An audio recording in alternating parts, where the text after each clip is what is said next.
Mesdames et messieurs, fidèles téléspectateurs de la Cogedeco TV, bonjour. Aujourd'hui, c'est un honneur pour nous de vous présenter cette émission avec un expert en matière de droits humains, M. Jean-Claude Samouye. C'est lui notre invité, il va nous entretenir sur les questions des droits humains. Comme vous le savez, nous avons promis la Cogedeco TV, c'est une chaîne qui porte pour la jeunesse.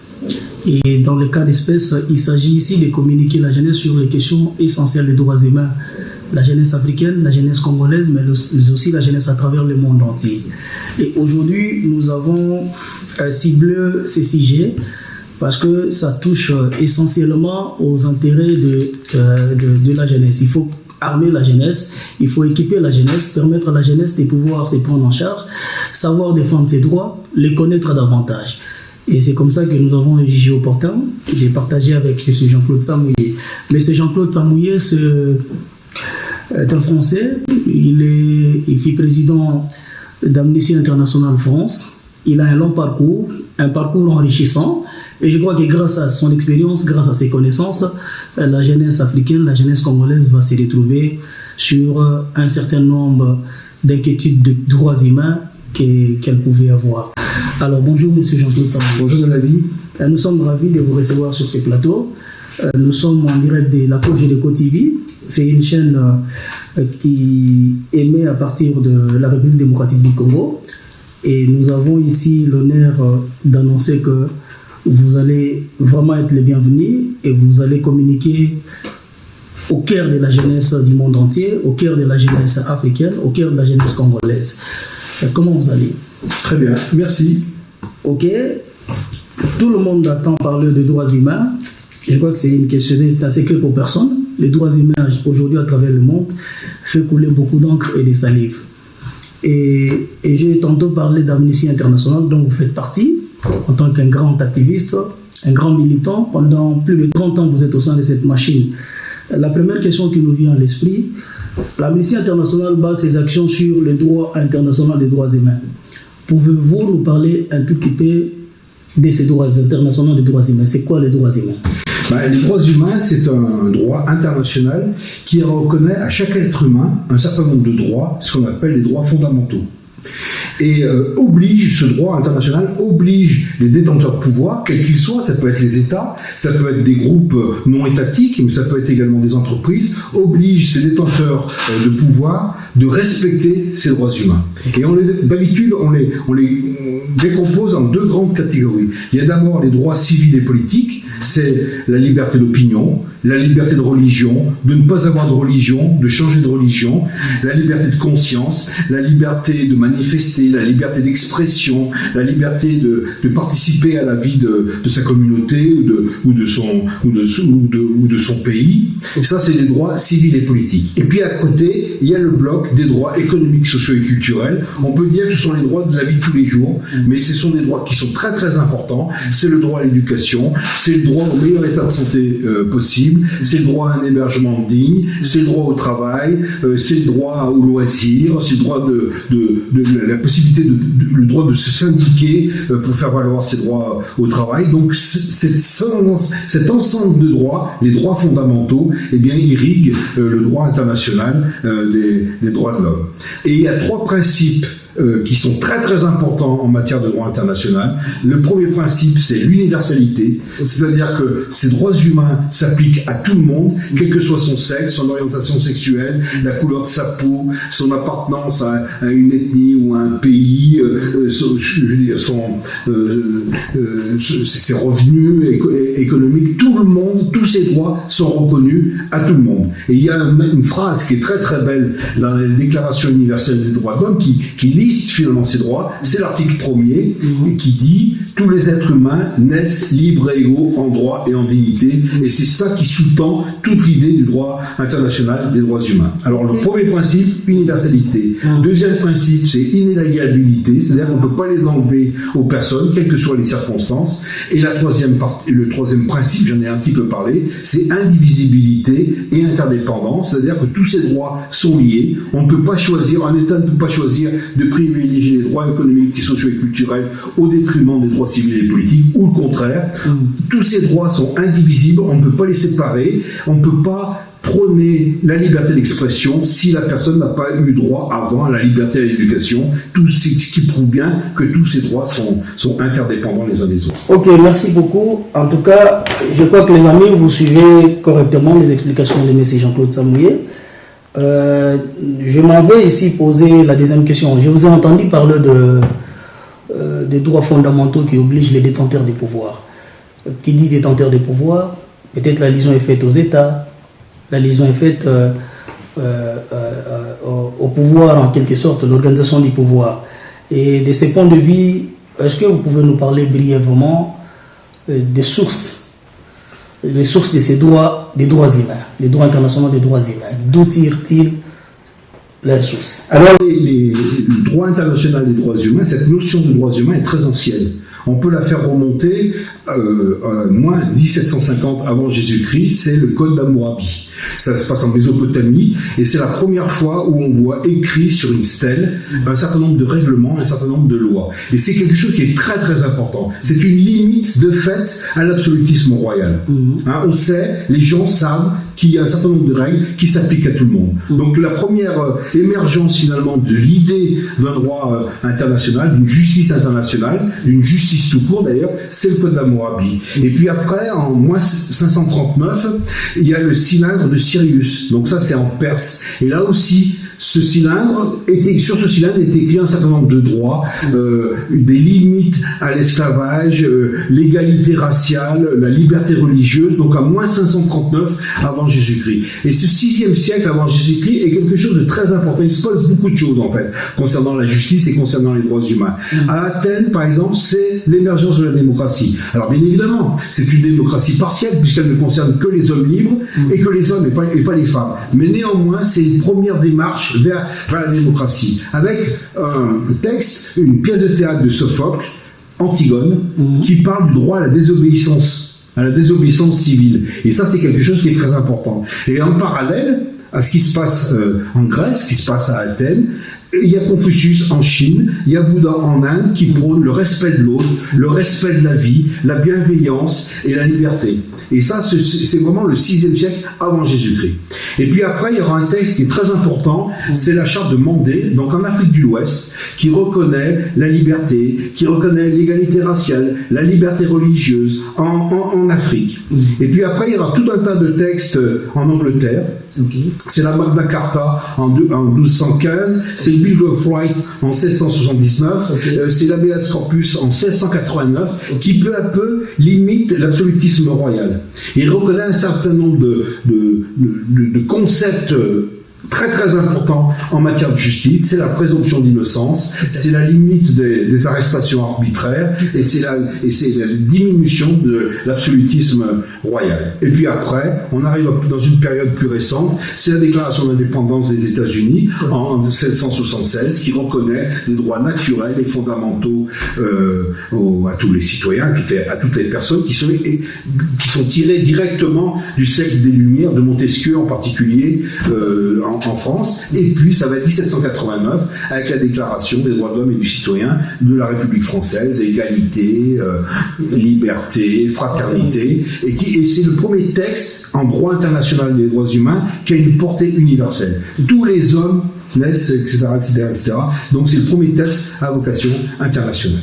Et puis on arrive à la période contemporaine, et avec la Deuxième Guerre mondiale, qui est la négation des droits humains. Il y a 50 millions de morts, il y a les bombardements de civils, il y a la Shoah, avec 6 millions de juifs qui sont éradiqués de la surface du globe. C'est le génocide également contre les tziganes, contre les personnes handicapées, donc c'est le degré zéro des droits humains. Et juste après, les États, les décideurs se disent plus jamais ça. Et plus jamais ça, ça se traduit par quoi? Ça se traduit par la conférence de San Francisco qui crée l'ONU. Et le premier travail qui est confié à l'ONU, c'est de rédiger la Déclaration universelle des droits de l'homme.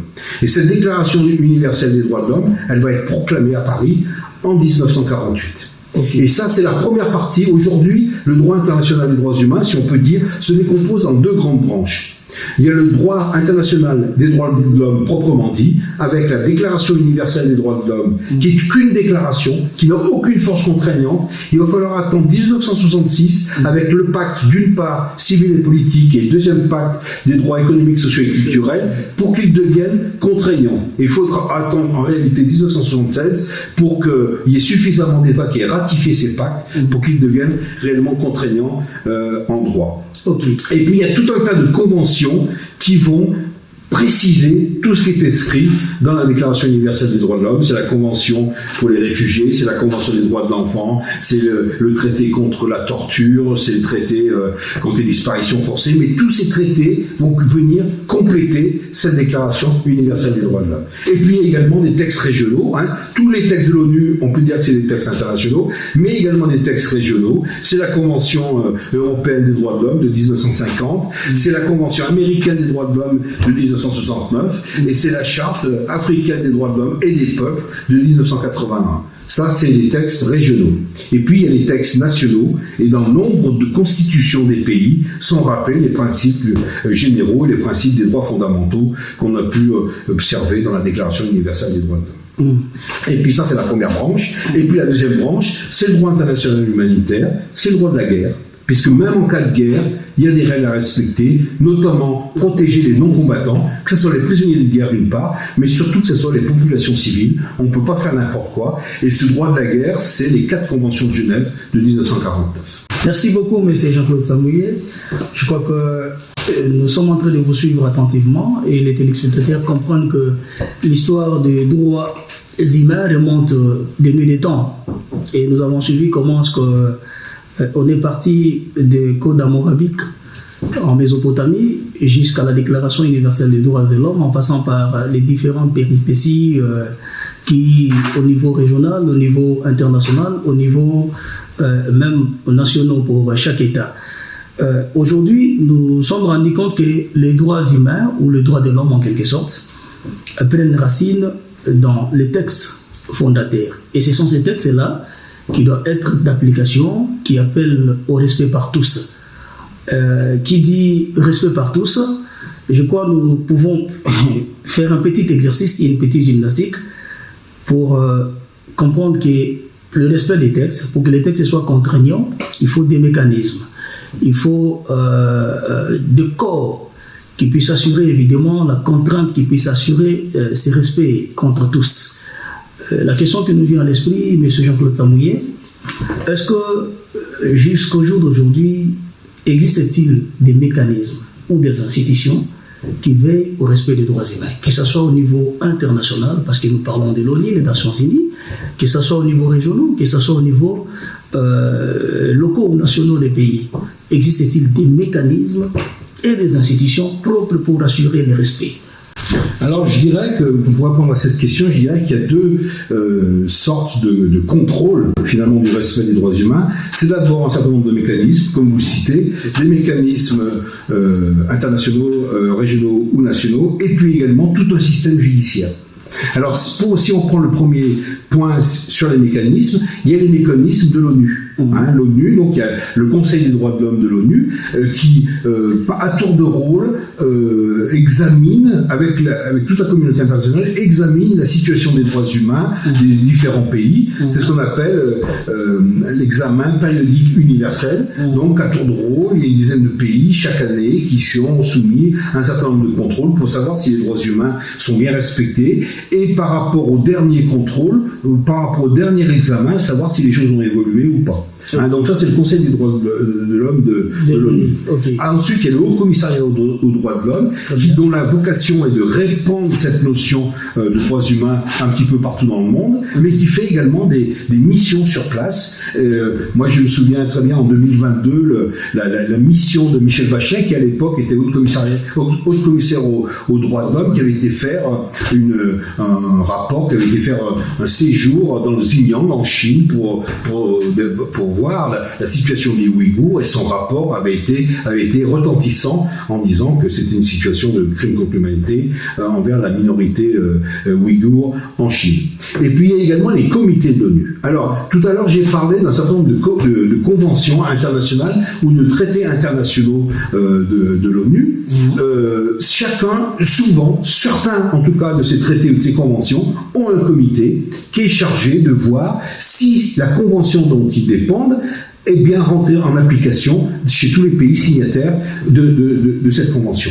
Et pour certaines d'entre elles, des citoyens comme vous ou moi, on peut aller devant cette commission, devant ce comité pour dire mes droits n'ont pas été respectés. Ça peut être le cas de la Convention des droits de l'enfant. Un enfant pourrait dire, avec ses avocats, ses parents pourraient dire mes droits n'ont pas été respectés dans tel ou tel pays.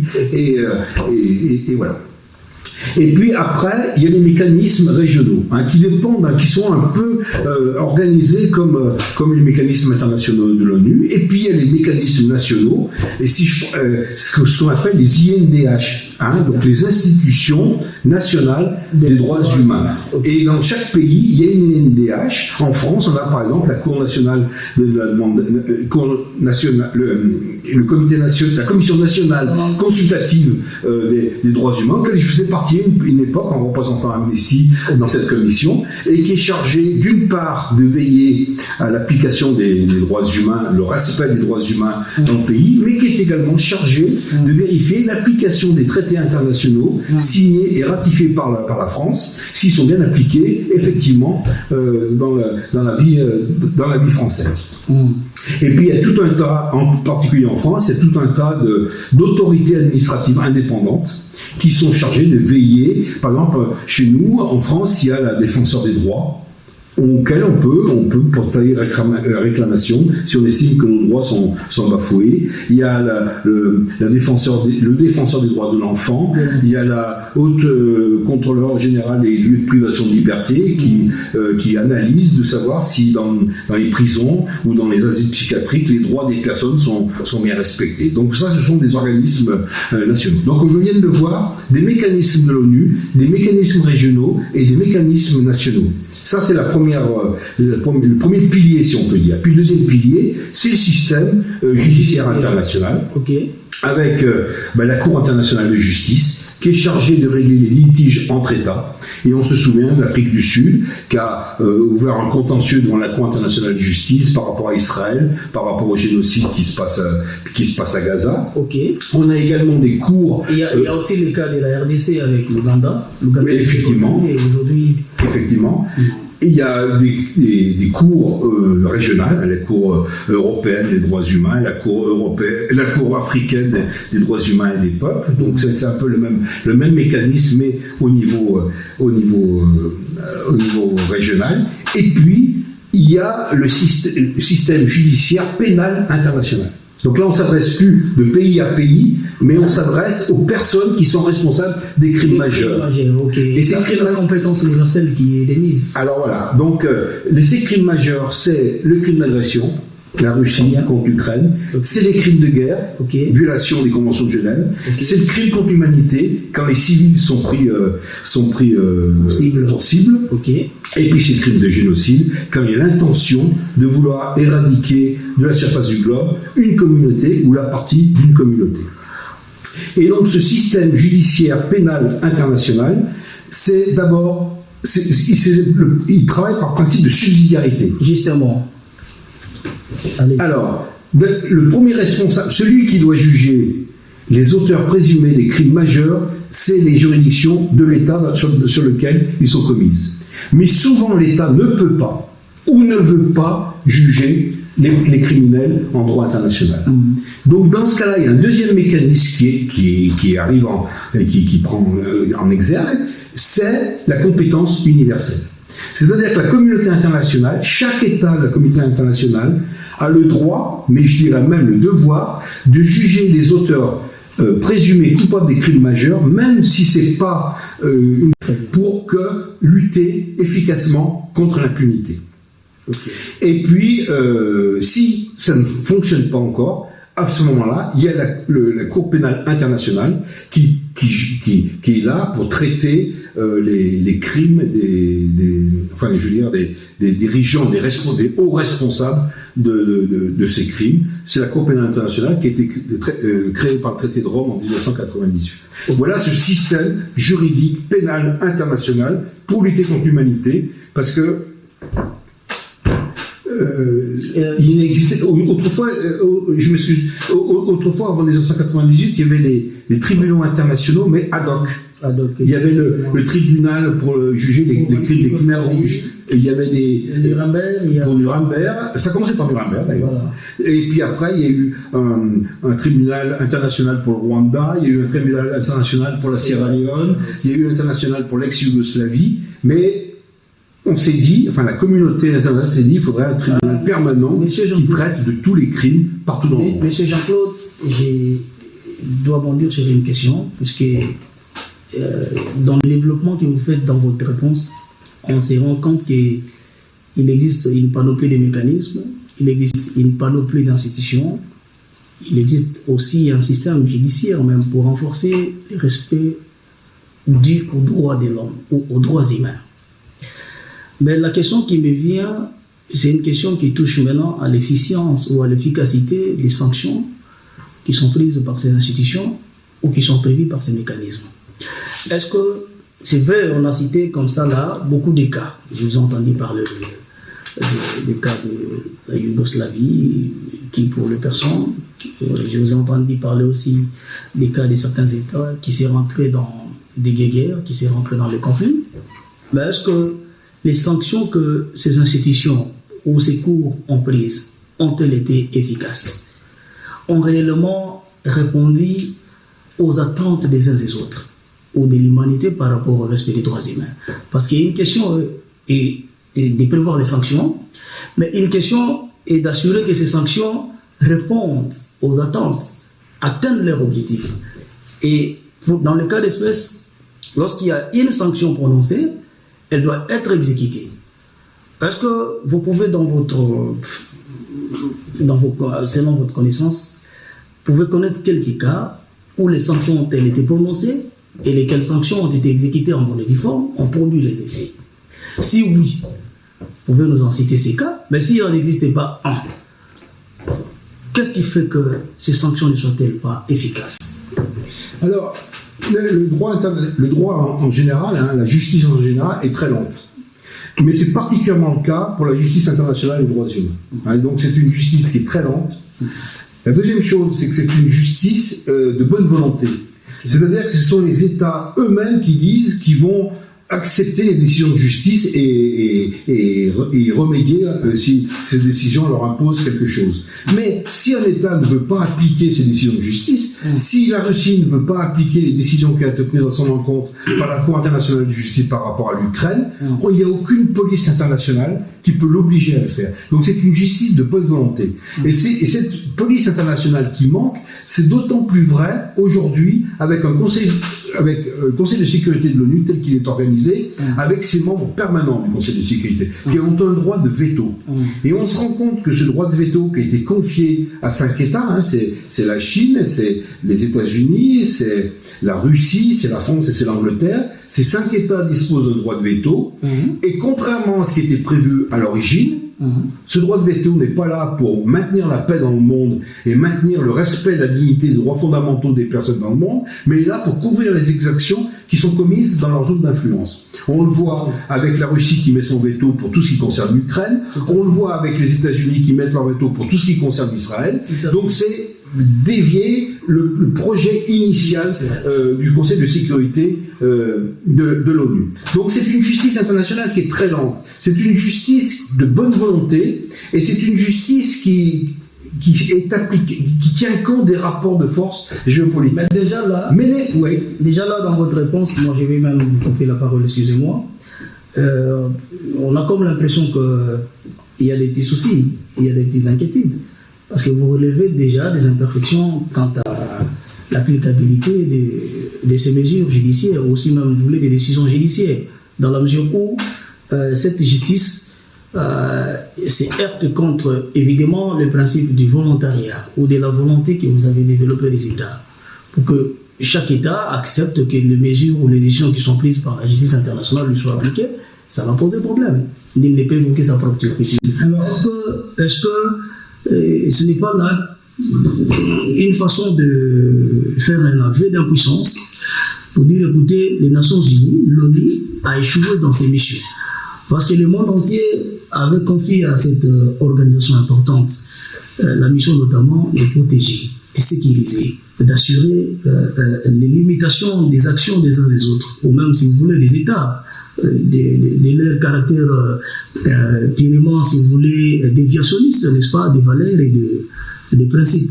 Est-ce que ce n'est pas un aveu d'impuissance que vous faites? Alors, tout d'abord, j'aimerais répondre à la question que vous m'avez posée auparavant. Est-ce qu'on connaît des cas de personnes qui ont été condamnées pour les crimes majeurs? Oui, il y a des cas. Il y a Ala Moussa, en 2025, c'est un Syrien, un docteur syrien qui est un tortionnaire dans les prisons de Bachar el-Assad, qui a été condamné en Allemagne via la compétence universelle, qui a été condamné à perpétuité. Okay. Il y a également les cas de Charles Taylor, l'ancien président de Sierra Liberia, qui a été condamné à 50 ans de prison. Il y a Radovan Karadzic et Rado Madlik, qui étaient des tortionnaires serbes. En fait, c'était le président de Serbie, et puis son général en chef, qui ont été condamnés à perpétuité pour leurs exactions dans l'ex-Yougoslavie. Il y a également Hissène Habré du Tchad, qui a été condamné également en 2016. Donc, il y a la question, pour répondre à votre question, je pense que c'est pas est-ce que les sanctions sont efficientes. La question, pour moi, c'est il n'y a pas assez de procès, il n'y a pas assez d'arrestations, il n'y a pas assez de poursuites. C'est là où le droit international pêche et manque un petit peu de crédibilité. Et ça revient à votre deuxième question. La CPI, la Cour pénale internationale, qui a été une avancée majeure en 1998, finalement, a jugé une dizaine de cas en 20 ans. Donc, son travail est parfait, mais insuffisant, nettement insuffisant. Et également, il ne faut pas incriminer que la Cour pénale internationale, mais il faut également incriminer les États pour la compétence universelle. Pourquoi la France a tant de verrous pour l'empêcher d'user de la compétence universelle pour condamner, pour poursuivre et condamner des criminels en Syrie ou en Afrique, au temps de la Franc-Afrique, par exemple, où visiblement la France voulait se protéger. Et c'est ça le problème. C'est pas la section, c'est pas la question de savoir si les sanctions, sont efficientes ou pas, mais c'est le faible nombre de personnes qui sont poursuivies. Et là, il va falloir travailler pour renforcer les aides à la Cour pénale internationale. C'est-à-dire que, on l'a vu par exemple en Ukraine, les États peuvent envoyer des juges, peuvent envoyer des policiers pour faire les enquêtes, pour soutenir la Cour pénale internationale, peuvent envoyer des fonds pour soutenir la Cour pénale internationale. Les ONG comme Human Rights Watch, la FIDH ou Amnesty International, nos rapports, on les a envoyés à la Cour pénale internationale parce que ça les aide à obtenir des preuves. Donc ça, c'est ce travail qu'il faut faire. Et nous, les ONG, il faut qu'on incite nos États à recourir à la compétence universelle.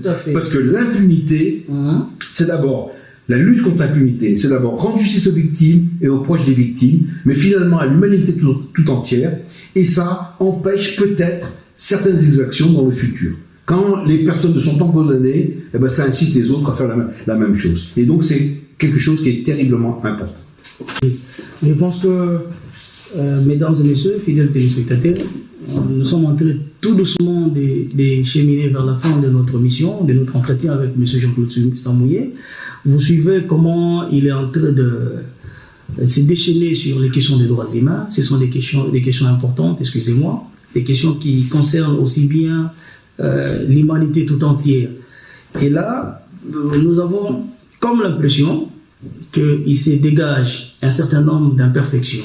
Évidemment, l'œuvre humaine, elle est toujours imparfaite. Elle est sujet à des amendements, des réajustements. Si la question lui serait posée aujourd'hui, là peut-être nous sommes dans le cadre du corpus des droits de l'homme, des droits humains, donc le corps des droits humains. Est-ce que y a-t-il moyen de renforcer les textes, de renforcer les mécanismes de renforcer les institutions pour permettre à ce que finalement les droits humains atteignent leur objectif. Ici, je veux faire allusion à quoi? Nous avons entendu parler des États qui ne voudraient pas en fait, faire recours à la compétence universelle. Et nous savons les raisons pour lesquelles les droits internationaux humanitaires ou les droits internationaux des droits de l'homme sont nés. C'est notamment pour empêcher à ce que l'État puisse déborder. Il fallait limiter son action, il fallait limiter les pouvoirs. Il fallait contraindre les États à assurer la protection des populations, à assurer la protection des citoyens. Et c'est ça l'objectif principal. Mais avec tous les développements que M. Jean-Claude Samouillet est en train de faire, nous sommes amenés à découvrir que ces missions ne sont pas atteintes. Est-ce que faudra-t-il renforcer, comme j'ai posé la question tantôt, les institutions, renforcer encore les textes, renforcer les institutions ou, au besoin, carrément faire recours à un autre procédé pour que finalement la paix, finalement le droit des fondamentaux des citoyens ou les droits fondamentaux des hommes, comme vous l'avez entendu développer, parce que dans le texte ancien, la vision principale était finalement de reconnaître et de défendre ces droits fondamentaux inaliénables, imprescriptibles. Donc ce sont des droits qui ne dépendent pas du fait qu'on existe à tel point ou on a tel positionnement, mais ce sont des droits avec lesquels tout être humain, toute personne humaine naissent. Et aujourd'hui, peut-être cette finalité première n'est plus de mise, n'est plus respectée. Selon vous, vous conseillez qu'on renforce quoi? Pour moi, tous les textes existent. Toutes les conventions, le DUDH, les pactes, les conventions, les traités, tout ça existe. Les constitutions des États aussi existent. Donc c'est pas un problème de texte. Tous les textes sont là, le corpus existe. C'est pas un problème non plus de mécanisme. Les mécanismes existent, le système judiciaire existe. Ce qui manque, c'est la volonté politique. Et cette volonté politique, je pense que ça passe par l'utilisation des États de la compétence universelle. On ne peut pas laisser des criminels, des crimes majeurs libres sur notre propre territoire, comme c'est trop souvent le cas. Donc il faut renforcer la compétence universelle. La deuxième chose, c'est qu'il faut renforcer le poids de la Cour pénale internationale. C'est le contraire exact de ce qu'est en train de faire l'administration Trump. Il ne faut pas détruire cette justice internationale. Au contraire, il faut la renforcer. La deuxième chose, c'est il faut travailler à maintenir le système multilatéral. Alors c'est quoi le système multilatéral? Le système multilatéral, c'est l'ONU, c'est très très insuffisant, c'est très défaillant, mais n'empêche, c'est le seul endroit au monde où tous les États peuvent se parler. Et plutôt que de détruire ce système multilatéral, au contraire, il faut le renforcer. Il faut le renforcer, mais en exigeant des réformes majeures. Et la première des réformes, c'est la réforme des membres permanents du Conseil de sécurité. Il faut que le droit, et ça c'est dans les cartons, c'est un projet de résolution qui est porté par le Mexique et par la France, on ne peut pas utiliser son droit de veto en cas de violation majeure des droits humains. Ça sera la première marche qui serait importante.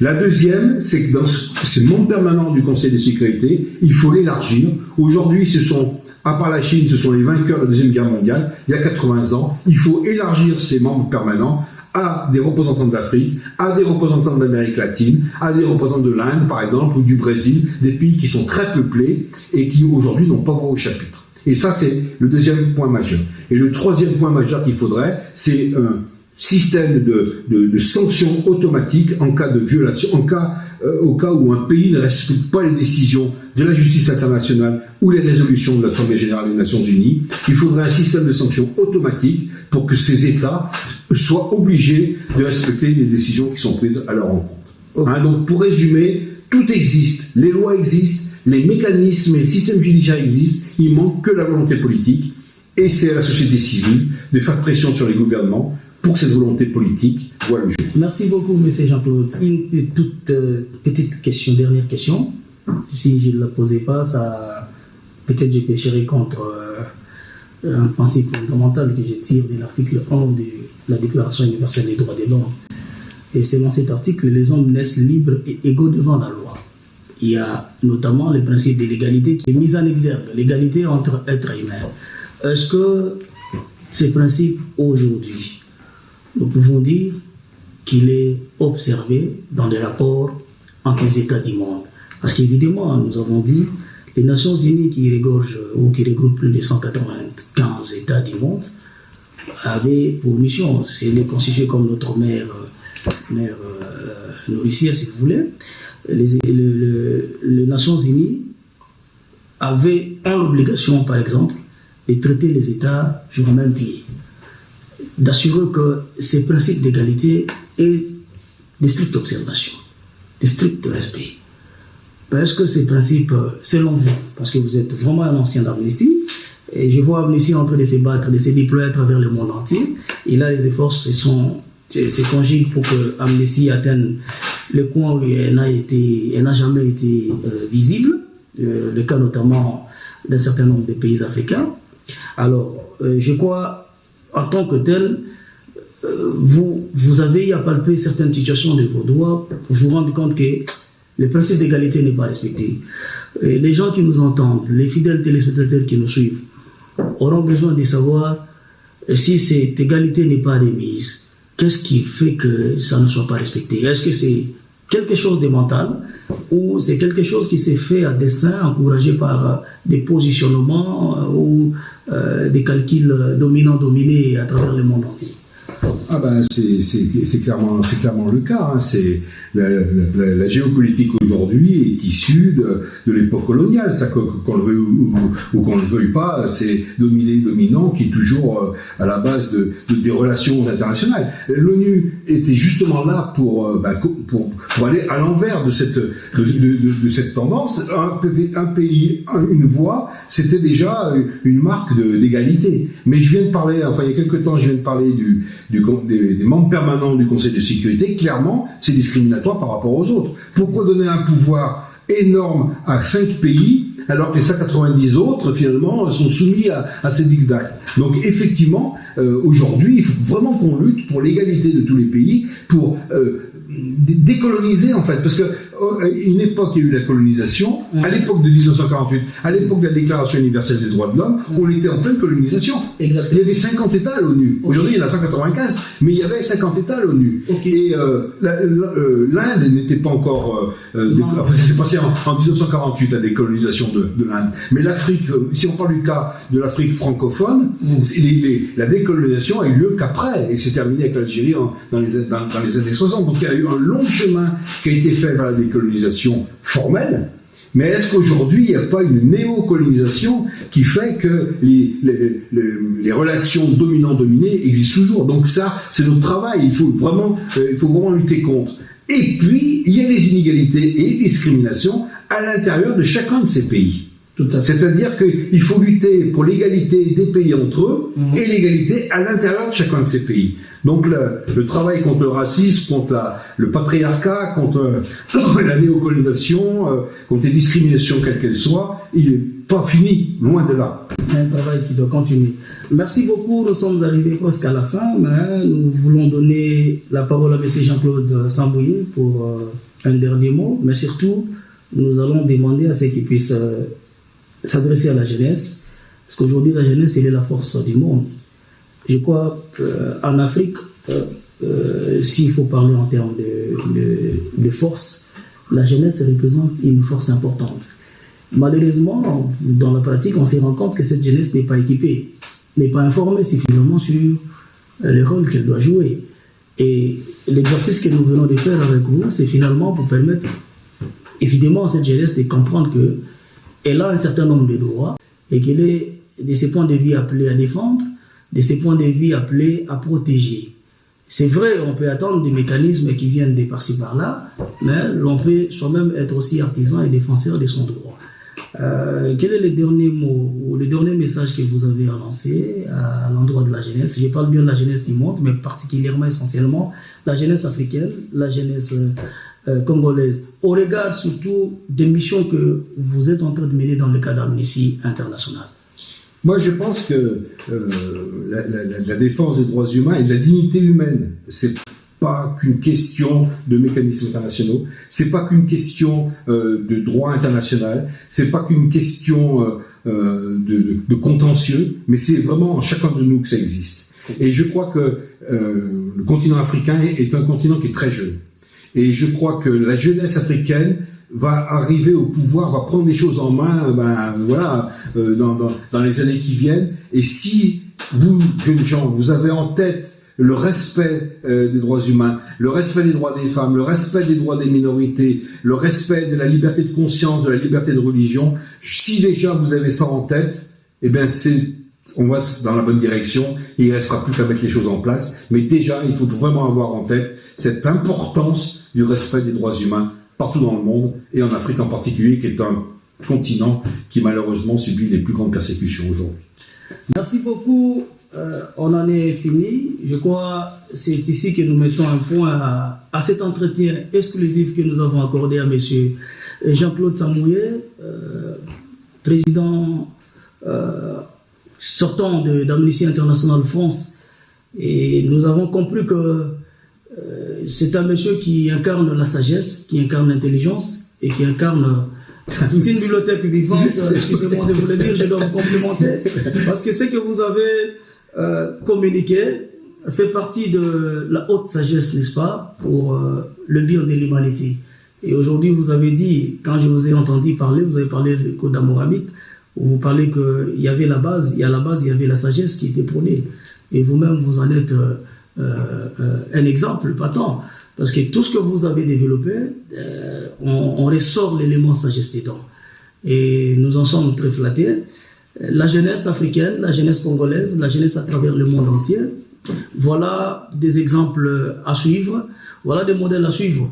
C'est pas pour rien que nous avons choisi de discuter ou d'organiser cet entretien avec Jean-Claude, parce que nous savions que ça va apporter quelque chose de positif. Tirer ce qui a été tiré, ce qui est positif, retenez et mettez en pratique ces conseils, mettez en pratique ces orientations. Le combat est encore de longue haleine, c'est un combat qui ne fait que commencer. La lutte, on ne veut pas la laisser à une personne, parce que les précurseurs, ceux qui ont commencé à défendre, à prôner les droits humains, ce ne sont pas les générations d'aujourd'hui, ce sont des générations passées, des anciens et tout ça. Déjà quand on parle de 1750, ça prouve à suffisance avant Jésus-Christ, ça prouve à suffisance que ce n'est pas aujourd'hui, ça remonte de temps. Alors nous, ce que nous avons à faire, c'est de pouvoir continuer dans le même cheminement, continuer à cheminer dans la même mouvance pour l'intérêt des droits humains à travers le monde. Les sociétés où le monde ne peut être vivable que lorsque les droits sont garantis, sont respectés, sont protégés. Les droits humains, le droit individuel, les libertés et les droits fondamentaux de chacun. Donc c'est dans ce sens-là que nous sommes en train de militer. Nous, c'est la Cogeneco TV, une chaîne au cœur des intérêts de la jeunesse, une chaîne qui prône le développement, tous azimuts du monde entier, mais de l'Afrique particulièrement, du Congo, RDC aussi, mais aussi une chaîne à caractère éducatif parce qu'elle est en train de porter à la connaissance de la jeunesse des outils, des informations nécessaires pour lui permettre d'agir en conséquence. L'émission a été rendue possible grâce à la caméra qui était tenue par Madame Pascal, à qui nous disons merci. Nous disons merci également à notre réalisateur Pedro Zoka. Nous disons merci également à notre cadreur de son, M. Jonathan Kwama, et nous disons merci au coordonnateur Freddy Matalatala Adja et de Jésus. Cela a été un plaisir pour nous d'échanger avec vous. Prochain numéro dans les jours à venir. Je vous remercie. Merci.